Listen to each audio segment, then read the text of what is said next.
I found his secret storage unit. Then I found the wedding he planned without me.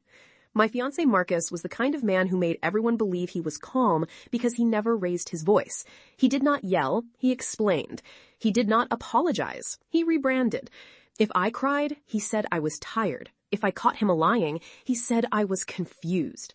By the time we were 6 months from our wedding, I had started writing things down just to prove to myself that I was not losing my mind.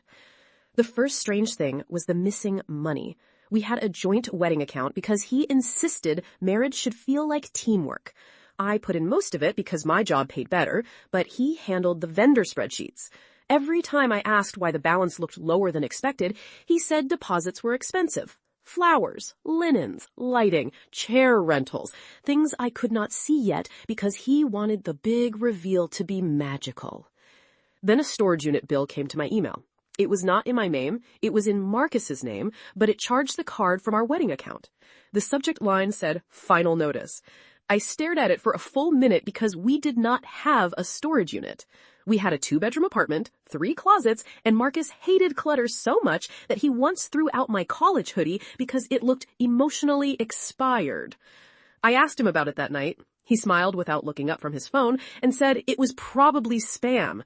When I said the last 4 digits matched our wedding card, he kissed my forehead and said, "Baby, you do not understand fraud emails. That's how they scare you."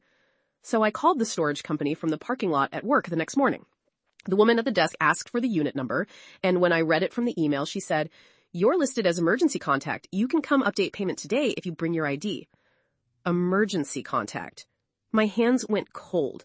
I drove there on my lunch break. The storage place was behind a tire shop, all orange doors and security cameras. The clerk gave me a temporary code because the account was past due and told me Marcus had not been there in 3 weeks. She said it casually, like my fiancé having a secret storage unit was a normal weather update. The door rolled up and I saw my wedding. Not pieces of it. All of it. There were ivory table runners, gold chargers, fake candles, welcome signs, flower arches, boxes of favors with our initials, and a rack of bridesmaid dresses in dusty rows. At first I thought Marcus had been hiding decorations to surprise me. I almost laughed because I wanted that explanation so badly. Then I saw the welcome sign. It did not say Marcus and Elena. It said Marcus and Priya. My knees actually bent. I grabbed the metal door to keep from falling because every box in that unit suddenly changed meaning. The favors were not our initials. They were M and P. The seating chart did not have my cousins. It had names from his gym, his office, and his mother's church. The bridesmaid dresses were not for my friends. They were for women I had never met. And in the corner was a framed photo from an engagement shoot. Marcus was wearing the navy suit I bought him for our venue tour. Priya was wearing my necklace. That necklace had belonged to my grandmother. It went missing 2 months earlier, and Marcus helped me search the apartment while I cried. He held me in bed that night and said, "Your grandmother knows you loved it." Then he gave it to another woman for engagement photos? I did not confront him yet. That was the first smart thing I did. I took pictures of everything, every box, every receipt, every label. I found a binder on a folding table marked Final Timeline. Inside were contracts for a venue, a photographer, a caterer, and a cake. The wedding date was 3 weeks before ours. The deposit checks came from our wedding account. My money had paid for his wedding to another woman before he married me. But the worst page was a speech draft.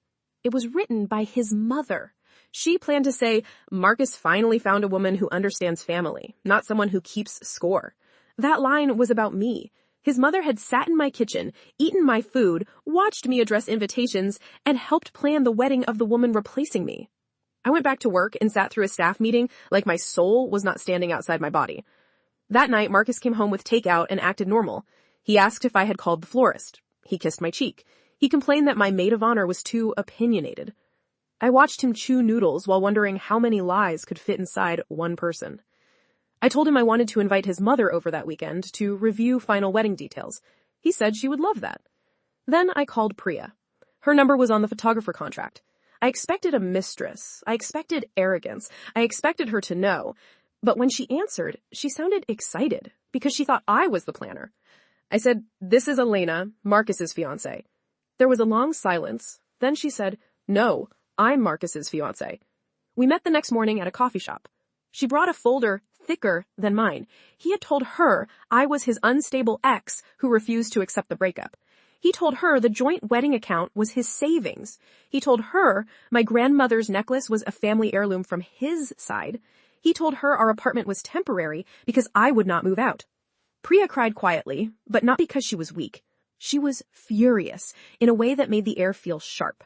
She opened her laptop and showed me their wedding website. There was a countdown. There were photos. There was a story about how they met after Marcus survived a toxic relationship. I asked who controlled the guest list. She said his mother. That was when the revenge plan became very simple. We did not cancel anything. For the next 2 weeks, Priya and I played our parts. I smiled at Marcus. Priya smiled at Marcus. His mother came over to my apartment and asked if I had considered a simpler dress because big gowns can look desperate on some bodies. I made tea and asked her to repeat vendor names while my phone recorded every word. Priya forwarded me messages where his mother called me a placeholder and said, once the first wedding is done, Marcus can untangle the legal mess. Legal mess. That was me. The day before Marcus and Priya's wedding, I transferred the remaining money out of the joint account into a new account in my name because every dollar left had come from my paycheck. Then I paid the storage bill for 1 more month with my own card because I wanted that unit open. On the morning of their wedding, I put on the black dress Marcus once said made me look too confident. Priya wore a simple white suit instead of the gown he expected. We arrived separately. The ceremony was in a garden venue I had toured with Marcus. He had stood under that arch with me and said he could picture our whole future. Now he was standing there waiting for Priya, while his mother dabbed her eyes in the front row. When the music started, Priya did not walk down the aisle. I did. The guests turned slowly, 1 row at a time. Marcus's face drained so fast I thought he might faint. His mother stood up and hissed, "What are you doing here?" I smiled and said, "Attending the wedding I paid for." Then the projector turned on. Priya had given the venue my flash drive. The first slide was the storage unit door. The second was the welcome sign, Marcus and Priya. The third was the bank statement showing our wedding account paying every deposit. Then came the engagement photo with my grandmother's necklace circled in yellow. People started whispering. Marcus stepped toward me, but Priya walked in from the side aisle holding a microphone. She said, "Before anyone asks, I did not know he was engaged, but his mother did." Then she played the recording. His mother's voice filled the garden. Once the first wedding is done, Marcus can untangle the legal mess. That was the peak. Not Marcus being caught, not the guests gasping. It was his mother sitting down like her bones had disappeared, while every woman in that garden turned to look at her. Marcus tried to save himself by saying I was unstable. Priya opened the wedding website on the screen and clicked the section where he called me toxic. Then I opened our shared lease, our wedding contracts, and the necklace police report I filed that morning. Yes, I reported it stolen. Because it was. The photographer kept filming. The venue manager pulled Marcus aside because the final payment had bounced after I moved my money. The caterer asked who would be paying the balance. His mother said I was responsible because I had admitted paying for everything. I left for the first time in weeks and said, I paid deposits for a wedding I did not authorize. You can pay for the reception. Priya took off the engagement ring and dropped it into a champagne glass. Then came the final twist. Marcus had told both of us he owned a small condo he was renovating. Priya thought they would live there. I thought it was an investment. The address was on one of the storage receipts, so I checked it. It was not a condo. It was another storage unit. Inside were boxes from 2 other women. Birthday cards, jewelry boxes, printed photos. One envelope said, "For our future house." Marcus was not living a double life. He was collecting women like backup plans and using each one to fund the next version of himself. Priya posted the video that night with one sentence. If your fiancé has a storage unit, check it. It hit his office before Monday. His company put him on leave because one of the women in the second unit was a client. His mother called me 37 times. Marcus sent one message. You ruined my life. I replied, no, I found where you stored it. I canceled my wedding, got my grandmother's necklace back, and used the refund from my wedding dress deposit for a solo trip to Greece. Priya and I are not best friends, but every year on the almost wedding date, she sends me a photo of a storage unit with a lock emoji. Marcus planned a whole wedding behind my back using my money. So I attended, brought receipts, and let his secret bride object first.